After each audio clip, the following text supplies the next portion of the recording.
your main ideas in the order that you deal with them when actually building a treehouse. You'd organize them chronologically, so your main ideas could be arranged like this. A. Gathering building materials. B. Building the treehouse. C. Furnishing the treehouse. Topical organization. Topical organization? What is it and why do you care? Well, people who organize their main ideas topically divide their ideas into topics. I'm not being sarcastic. That's what topical organization is. So, just for kicks, say you're giving an informative speech whose specific purpose is to describe the many ways you can have fun at a town carnival. For this speech, you could organize your speech topically, like this. A. Enjoying the rides. B. Enjoying the professional freak shows. C. Enjoying the starchy fried concessions. Cause-effect. The cause-effect format identifies the causes and then determines the effects of a particular situation. Or you can use it the opposite way, identifying the obvious effects of a problem and then revealing their causes. So let's say your speech deals with the growing crime rate in the city. In a cause-effect format, you might organize your ideas like this. Cause number 1. There aren't enough police officers to fight crime. Cause number 2. The legal system takes it easy on hardened criminals. Effect? There is more crime. So, those are a few ways you can organize the main ideas in your speech. But just like there's more than one way to skin a cat, or to reattach that skin, there are other ways to organize your ideas. What's most important is that your organization fits the needs and style of your speech. But other questions still remain. Questions like, where am I going? The outline. Okay, most basic outlines begin with an introduction, proceeds with a body, and ends with a conclusion. We'll be going into detail on the intro and conclusion later, but for now, let's concentrate on the body of your speech. The body of your speech is denoted by a Roman numeral, and the main points in your speech are capital letters, A, B, C, etc. Then your supporting material, the illustrations, examples, and facts you're going to use to back up your main points, are located under the big letters and labeled with Arabic numbers 1, 2, and so on. So what you're doing is arranging your speech so it flows from general to specific information. Okay, now let's apply this outline to a real speech. Let's say the specific purpose of your speech is to explain how to avoid being mugged while visiting New York City. Your first main point, A, could be something like, you have to be wary of your environment when visiting New York. Then you back up this main point with supporting material. Anecdotes, statistics, examples, whatever best suits your speech. These are your tiny ones and twos. So the supporting material might be a statistic like 28% of all tourists are robbed at the bus station. Or maybe an interesting anecdote about your friend who was mugged in an ATM machine at midnight. In any event, this process is repeated for all of your main points. So if your capital B is something like, be wary of the people around you when traveling in New York, you go on to back up this assertion in the same fashion. And that's outlining the body. But just as every tale has a beginning and an end, your speeches must have Introductions and conclusions. You'll find an introduction at the beginning of every speech, but introductions can vary in complexity, so let's take a look at a full-fledged introduction with all the trimmings. A complete introduction has 4 different components. They are an intention getter, a statement of purpose, a statement of rationale or statement of relevance, and a preview of the body of the speech. We'll go into each one of these elements in detail. The attention getter. An attention getter grabs the audience members by their faces and says, "Hey, I'm talking here, I'm talking!" A good attention getter makes the audience want to listen to what's coming up next. One common type of attention getter is identification with the audience. Okay. Assume you're giving a speech on the many alternate uses of bubble gum to the members of the NGSC, the National Student Gum Convention, in Indiana. One type of attention getter you might try is identification with the audience. All of us here are students, and we all love gum. Identifying with the audience draws on something you and the audience have in common. Another great common attention getter is reference to the situation. When you do this, you acknowledge the occasion that caused the speech. Here we are, all of us gathered together at the Indiana Gum Convention. The statement of purpose is also a very common attention getter. This tends to work when the audience is already favorable to your ideas or when your thesis is really unexpected. When people think of the things they value, the things that are important to them. They don't often think of gum. Today, I'm changing that. Another winning attention getter? A startling statistic or claim. A strategically placed wad of gum just might save your life. Don't believe me? Listen up. The startling claim or statistic is really effective if there's a gap between what the audience thinks they know and what they actually know. But maybe that's not your speed. Maybe you want to tell a story. I chewed my first piece of gum when I was 7 years old. I still remember it. It was cherry. It was tasty. The flavor was long-lasting. But I never knew it would save my life. You see, Anecdotes can draw an audience right in, especially if they can relate to the characters in the story. Just make sure if you tell a story that it leads you into your main points and that it's not too long. But maybe a story's not the way for you. Maybe making a comparison is more your speed. I looked at a box of baking soda the other day. You know, that stuff does about 15 different things. It cleans. It freshens. I'm surprised it doesn't fight crime. It's almost as versatile as gum. Yeah, that's right. Gum. Comparisons are usually effective because differences and similarities are easily understood. Next up is the rhetorical question. A rhetorical question is a question for which no answer is expected. It's designed to make the audience think. The danger of the rhetorical question is that someone might answer it. What would you do if I told you the answers to your problems were in that stick of gum in your pocket? A final attention-getting example is the quotation. A famous folk song once raised the question, does the bubble gum lose its flavor on the bedpost overnight? Possibly, but it doesn't lose any of its other qualities. Bubblegum is... The right quote could be the perfect attention getter to rope in your audience. Just make sure the quote you choose is applicable to your speech. And those, my friends, are the attention getters. Use them right and they'll be a knockout introduction. That is, of course, if you make the other sections of your intro just as strong. Sections like the statement of purpose, stating the relevance of your speech, and the preview of the body. Moving right along. If you didn't use a statement of purpose as your attention getter, it's a good idea to include one in your introduction anyway. Usually, if you give the audience your thesis statement in the introduction, your statement of purpose is also revealed. Another must in the introduction is explaining the relevance of the topic to your audience. In this section of the intro, you tell the audience how your topic relates to them. This way you'll make the ideas of your speech important to them right off the bat. This will motivate them to listen to the speech. And finally, there's the preview of the body of the speech. By giving the listeners a preview of what's coming, summarizing the main points you'll be making, you can help your audience follow along throughout your speech. The conclusion. A conclusion is what comes at the end of your speech. It draws together everything that's been said and indicates what the audience should do or believe as a result of the speech. It's the last part of your outline and can be broken up into 4 parts. A. Summarize your main points. B. Restate your purpose. C. Call your audience to action.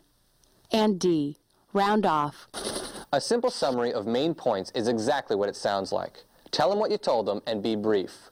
The restatement of purpose is your opportunity to make a final appeal to the audience. It's your last shot to tell the audience exactly what you want them to do or believe. The call to action motivates the audience. It urges them to act. If your speech is about the dangers of mountain climbing, this step urges them to be wary while climbing. And finally, rounding off gives your speech a balanced, circular feel. So if you can somehow connect your conclusion back to the attention getter in your introduction, you're in good shape. So how do you do all this stuff?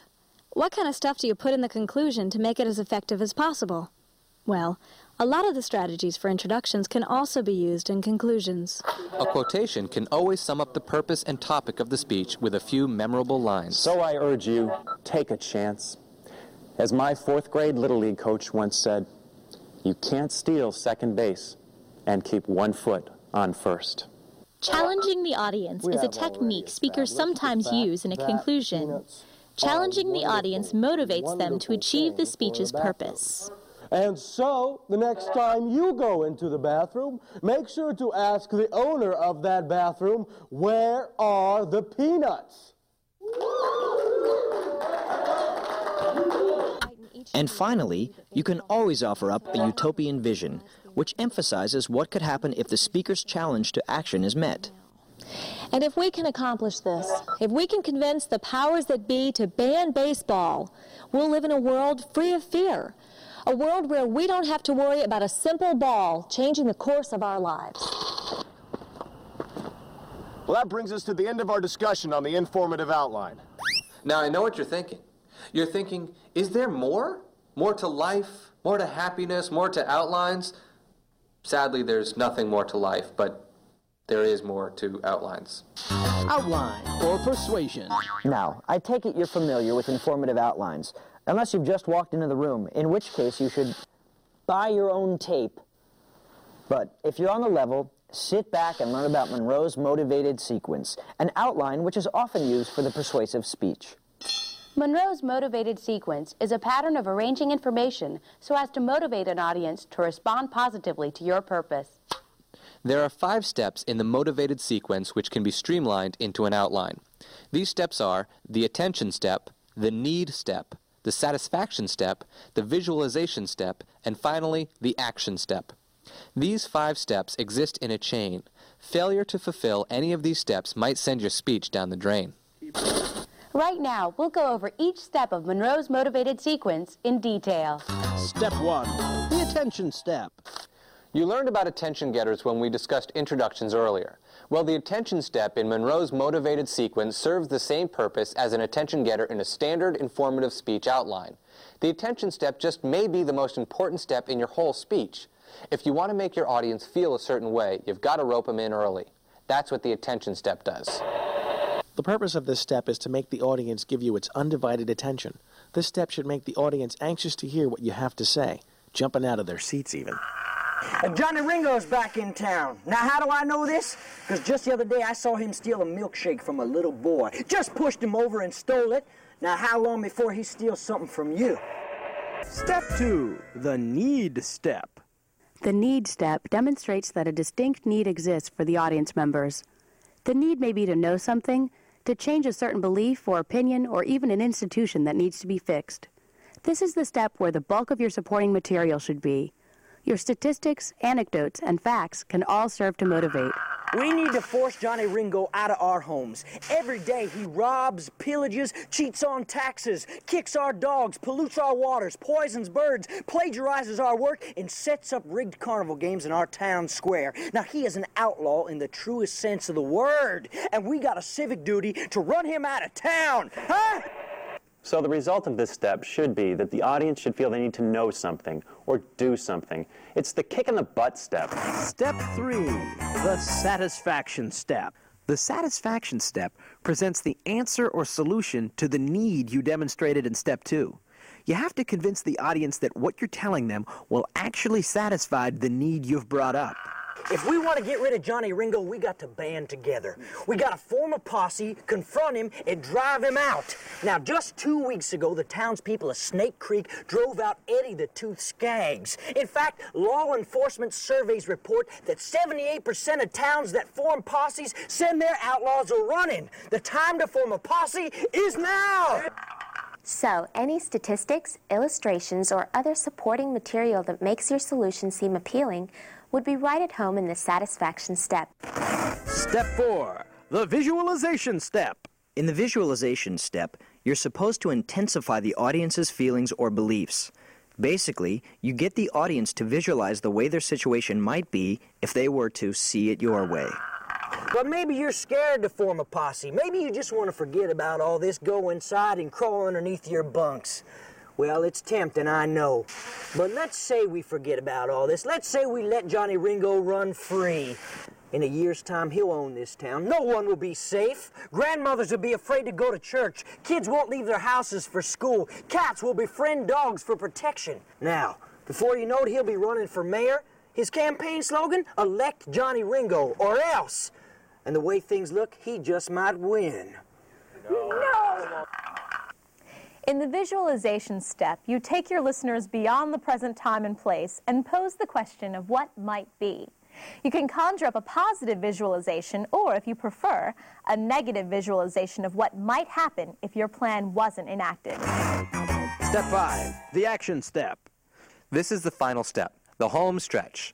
In the action step, you tell your audience what they have to do to make sure the need you've revealed is satisfied. It's your final chance to get people up off their rear ends to take action. So I want you to go home. I want you to grab your six-shooters, your slingshots, your sharp silverware, whatever you got. I want you to call your neighbors, your friends, your clergymen. I want a posse out here by dawn. We're going to take back this town.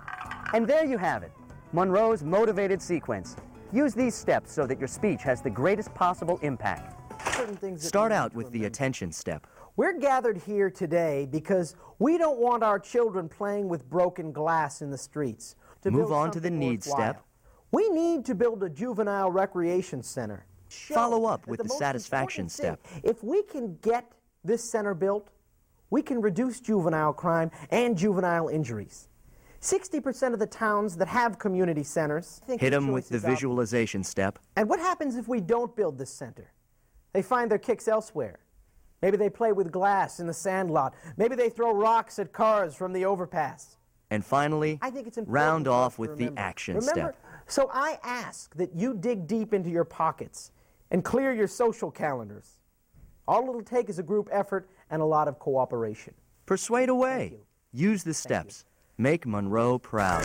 Transitions. A transition is the bridge between two different parts of a speech. Good transitions actually serve a whole bunch of purposes.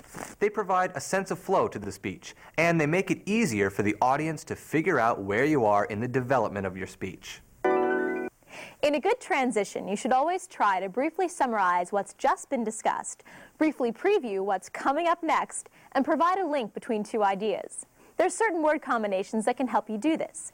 Combinations like not only, but also. So, it's important to always know where your fire exits are. But not only should you be aware of how to prevent being trapped in a fire, you should also understand the dangers of actually being trapped. Smoke inhalation. Other great transition phrases are in addition to, furthermore, and however. And remember that it's always important to script your transitions in order to avoid verbal clutter. The next point I want to make is that, well, fire kind of, well, you know, it burns. Well, you get the point. Scripting helps you out. It also helps to use signposts. Signposts are verbal cues that indicate where exactly you are in the structure of your speech. There are obvious signposts, like using the keywords first, second, or third to label the points you're making. There's also changes in delivery of a speech. Stuff like pauses, changes in rate, pitch or volume. All these devices are signposts that show you're moving on to a new section of your speech. But that's delivery jargon. We'll get to that in a little bit. And that's the whole truth, people. That's what you'll need to write your speech. So know these steps and guidelines. Write furiously, write clearly, and write well, because the moment of truth is right around the corner. And that faithful day sneaks up on you sooner than you think. Part 2, Delivering the Speech. The time has come. After all the preparation, all the research, all the writing, it's time to walk down the aisle and step up on stage. It's time to rope in the audience, to make them yours, to make them eat out of the palm of your hand. Can you do it? Yes, you certainly can do it. But in order to present your speech to the best of your abilities, you have to learn about style and delivery. Let's tackle style first. Section A, Style. A long time